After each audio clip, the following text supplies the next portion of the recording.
So, if you have been joining us this week, Barb and I have been playing, mostly Barb.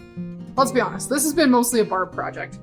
Barb and I, mostly Barb, have been working on this Corey Dantini panel. Cute. So it comes, you can buy it as a kit with all 3 little panels in it. Our kit has the sashing and binding and backing and batting in it for $49.99, which is a smoking price for a little project. And it would hang on a door or a weird skinny wall. Or over one of those skinny windows by a door. Oh. Right? It actually would Come stop. on. Oh, Come hello. say hi. Hi. If you have one of those windows beside your door, if you put this over it, it keeps the warmth or the cold out. Yeah, good insulation. Yeah. We're talking about how to be green this winter and spend less on your energy bill by hanging quilts over all your walls. Yeah, so Barb's stitched so much with her favorite thread, which is the Hollow Shimmer opalescent thread. Wow. And so we started on Tuesday. We were up on the Bernina Longarm on the Q24 on a full frame. So moving the machine, which totally makes some people happy. Not everybody has space for that. So Tuesday we were on a sit-down handy quilter, Longarm. So 18-inch throat on that. So lots more space to quilt, but maybe not in everybody's budget either. And then yesterday we switched gears like so far out of where we'd been. We actually went down to a Burnett B35. So an entry-level mechanical sewing machine. And we did some more decorative stitching. We did a little bit of free motion. And we just used the built-in zigzag stitches. So no matter what machine you have a way to embellish on your quilt. Amazing. So much fun. So you'll note that we haven't stitched anything on the borders yet. Because I have a fun new toy.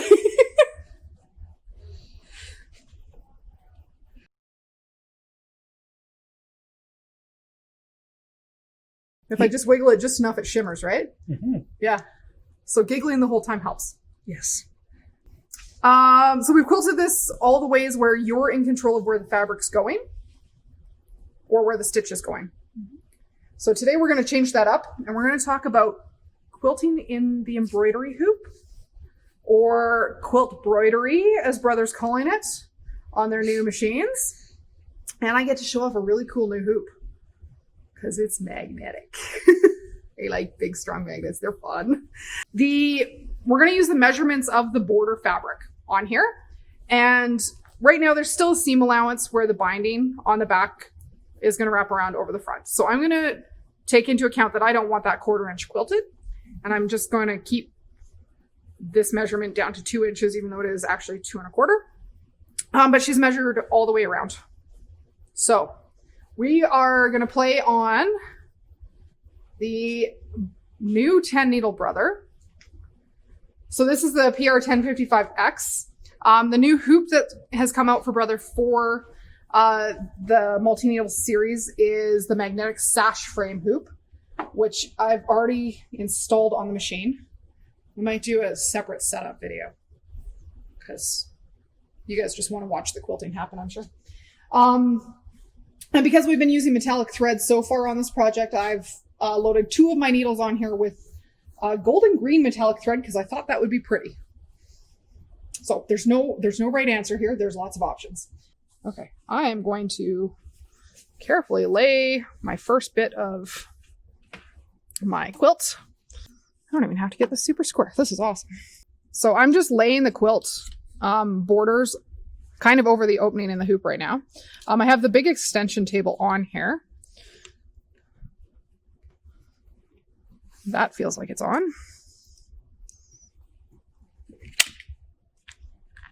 And I'm just gonna magnet these down.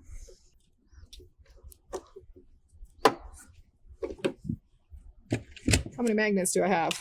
A whole bunch. One more. I can't reach.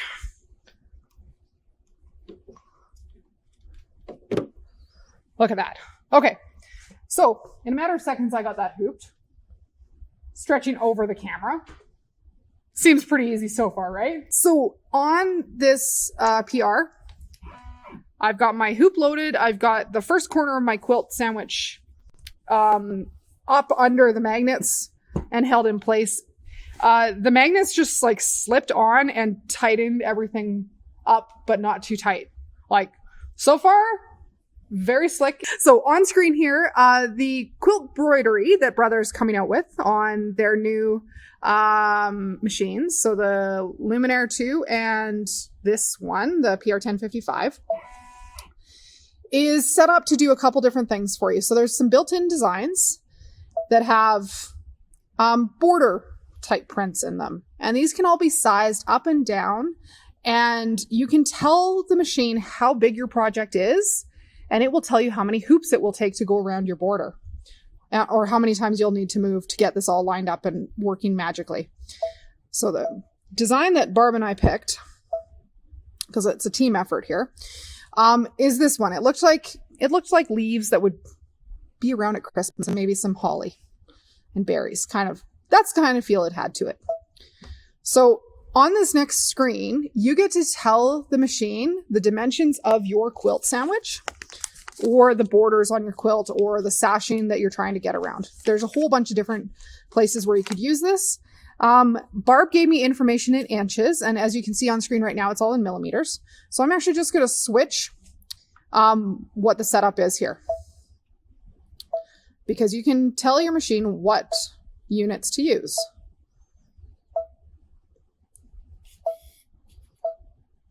And then I'm going to go back to OK. So the top of my quilt, the top of that door hanger, is 17.5 inches. I'm going to hit set for that number 1 setting. The length of my door runner is 74 inches. I'm going to hit set. And then the corner block, so the cornerstone piece in the very corner, is 2 by 2. So it's a little 2-inch square that I need that corner piece to fit into. And this hoop, what is the magic size on this hoop? Oh, it is a 14-inch stitching area. Look at that, now I know. So when you hit that next step, it's going to tell me how many of each type of piece to go around this block I need. What it's telling me here, my length on my quilt is 74 inches. My width is 17.5 inches. And to get all the pieces around the whole sashing on here with the hoop I have, it's going to be 26 pieces altogether. I'm not going to stitch all of those for you today, but I will stitch a few so you guys can watch how this moves around. The other thing I'm going to tell this is what colors I want. This is kind of a green, like a bright green and kind of a limey green. I have green and gold on there, so that's going to be close enough for me, and I'll be able to tell it which needles I want it to pull from with the thread I want to use. So I'm going to hit memory on this, and it's going to save it to the machine so that I can go in and open each individual step in here. I'm going to select that, and then I'm actually in the bottom right-hand corner, and I'm going to open that first corner design and hit set. And there might be a easier, faster way to do this than starting in the corner, but the corner makes sense to me. So right now my corner is oriented not the way that this corner piece is oriented on screen. They're opposite at the moment. So I'm going to rotate this by 90 degrees to get it fitting in the corner that I have on the go right now. And then the next thing I'm going to do is I'm going to scan the hoop using the built-in camera. I was going to take a picture of the entire space. This will give me a chance to see that I'm actually hooped perfectly, which I'm not quite there. But I can't reach the other part that's not quite right.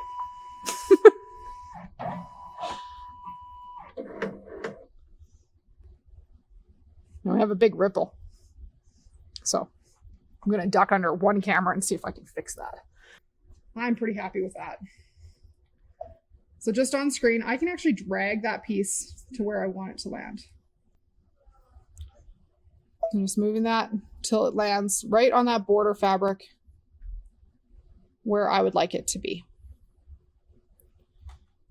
you need to fine tune, you do have a smaller adjustment available. I'm happy with it right there.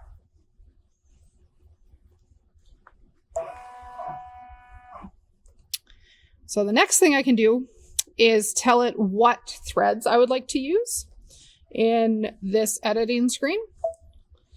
And right now I know that I have gold thread on spool 2 and green thread on spool 4. So I didn't tell the machine that I had those things on there. So I'm going to go back in there and change the user settings for those threads. So it makes more sense when I'm looking at it. It's probably actually better for you guys visually if I don't, but that one is green. And this one is gold. You can pick specific thread brands in here. And normally at home, I would definitely choose the isocord that I'm using. I've got a spool of Sulky and a spool of Wonderfill right now. So I'm just going to go based on color.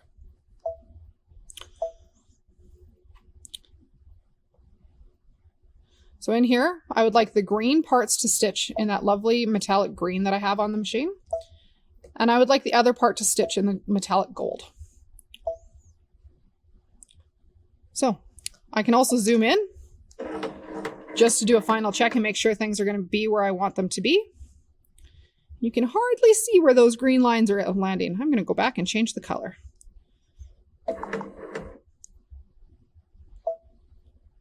We will tell it we have a different color on that thread so you guys can see it. It's all well and good that I know what color's on there.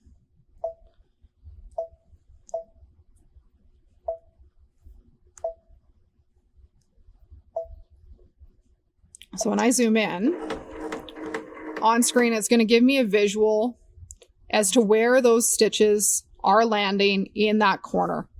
And this is a live camera, so you can stick your finger in there and see for sure that things are going to land where you want them. I wouldn't recommend sticking your finger in the hoop, but sometimes it gives you a better reference point if this was all green fabric and not a clear corner like it is right now. It'll also make it a little bit easier when we go to line up our second piece if we have two things on the go. So I'm going to hit OK. I'm happy with where that's landing. The next piece that has to connect into it's going to be a little bit more work. I'm going to hit embroidery. And what you're seeing on screen right now is that this corner piece is going to take us 1 minute. There's 2 colors and we're going to hit go. So lock and then the green go button.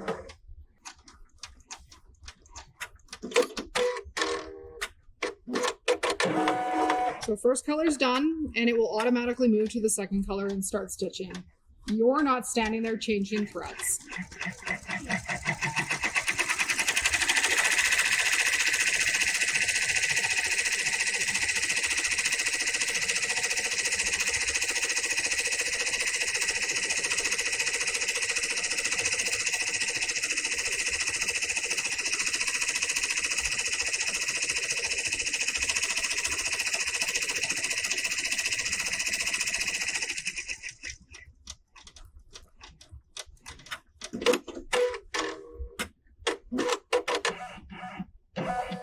First corner of our border's quilted, pretty slick.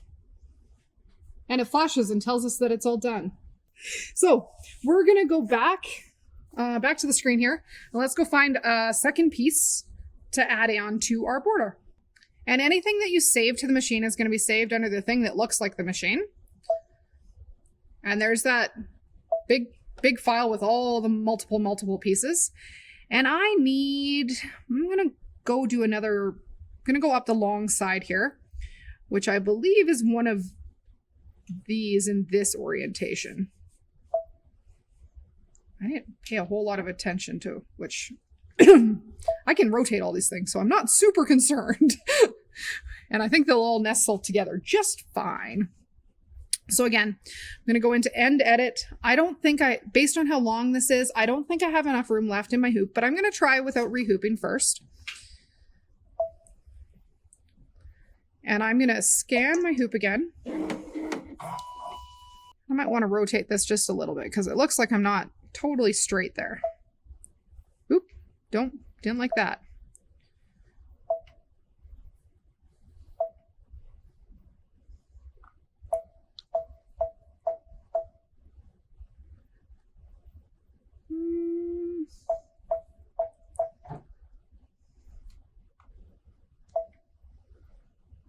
we're gonna zoom back in because we can check all the different points on this. So the center of our design is landing kind of where I want it to, but I want to see if my ends are going to connect. So I can use the check function for the other points on this design. I'm going to check that end. And as you can see on screen here, I'm not quite lined up, and that's okay. Ooh, it's moving way faster than I want. So you can change how far it moves with each step. And I want those little stitches to land right on top of each other. Right about there. I'm pretty happy with that end. And I can check the other end as well. And I didn't have to rehoop, which is lovely. I'm going to check the bottom corner and see if we're kind of where we should be on that. We're kind of where we should be on that. When I hit OK, we're going to be back to our main screen. And I'm happy with it there. So once again, I would like to do the first part from my needle 4, which is my dark green. And we'll do the second part from needle 2. And then we're going to hit embroidery. Oh man, this one's going to take 2 minutes to stitch. A little bit of setup time, but only 2 minutes of stitching to get through this piece.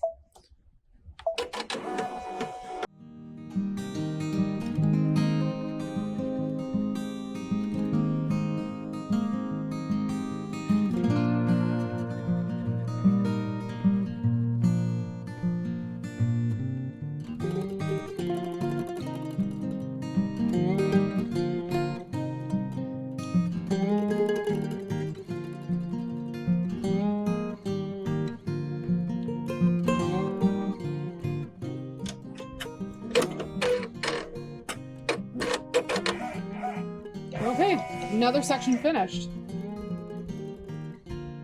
Mighty easy. So we actually don't have to load anything new on screen this time. I'm going to keep using this piece and go up the side. So to move down, we're going to pop the first couple magnets on the one end off. And there's a tool to lift the magnets because they're mighty strong. You take the magnet off this side.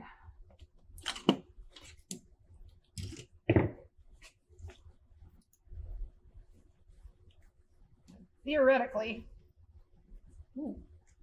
stronger than I thought.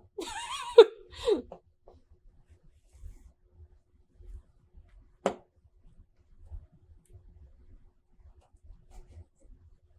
think I'll be able to probably be able to move just those two. Easier if the machine table wasn't moving.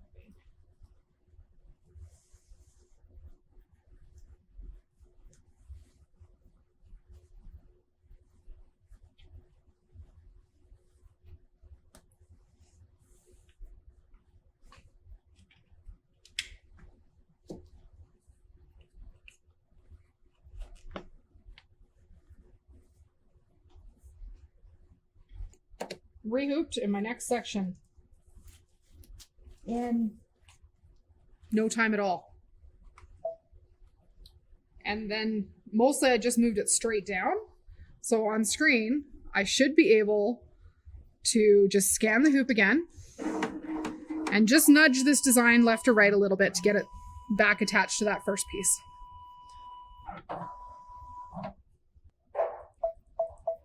I'm going to get it pretty close, and then I'm going to pop into the live camera mode again.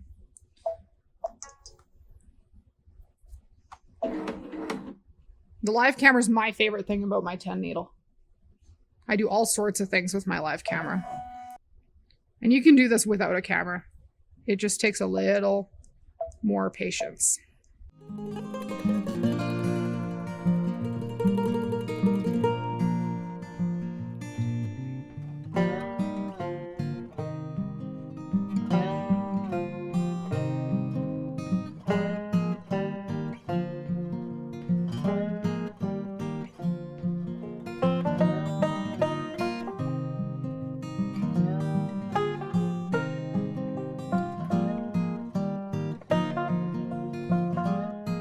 Okay, we're done another section. I'm going to turn a corner because we could go up the whole long side. We like watching the embroidery channel, but you guys probably want to see what this is actually looking like. I'm gonna park my hoop somewhere different. It's a little easier to get my hands in there.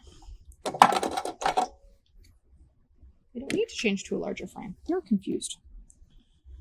So on your multi-needle, if it's telling you to change to a larger frame, not actually what it needs. The screws that hold it in are just not tight enough.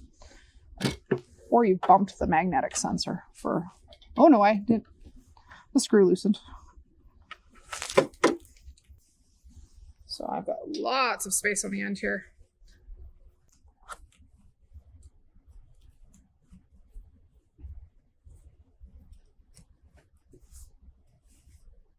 So this magnetic hoop will be available for the luminaire as well.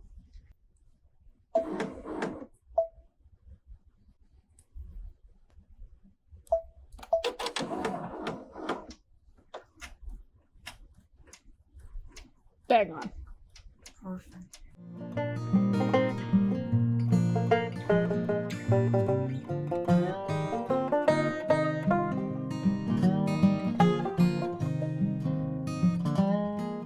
Oh, that's unfortunate. So, the one really nice thing on this machine, when something happens, you get a warning message and it'll tell you where the problem is. So this machine just broke the thread on needle 2. I am using metallic thread. It is a specialty thread. I didn't slow the machine down, but it wasn't stitching very fast in the default mode anyway. Just this running stitch doesn't stitch fast. So it's not the end of the world. I can back up using the navigation icon with the needle plus minus. And I'm actually going to back up 30 or 40 stitches because I can tell in here that it lost its metallic sheen pretty early on in this stitch. So it could be the metallic core, the metallic wrap on the thread core frayed during the last cut.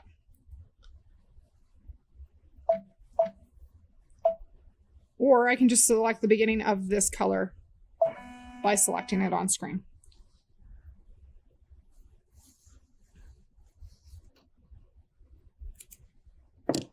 And then I'm going to rethread. I'm ready to go. I'm ready to restart. And